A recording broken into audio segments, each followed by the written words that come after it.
Hi guys! Did you know that you can translate using Microsoft Word? To demonstrate, let me quickly open Word. I am using Microsoft 365. Let me create a blank document. And here is the text I want to translate. Copy. And paste it here. Now let's translate this. Go to Review. And here is the translation option. You can either use Translate Selection or translate the whole document.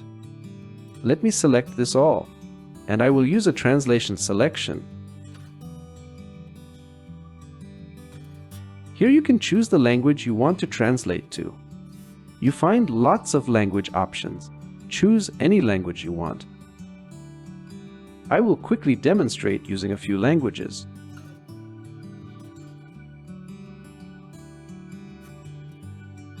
To use this translation,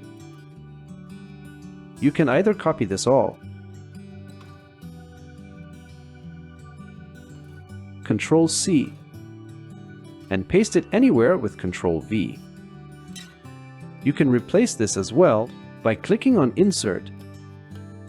And here is our translation. And you can as well translate the whole document. Thank you very much.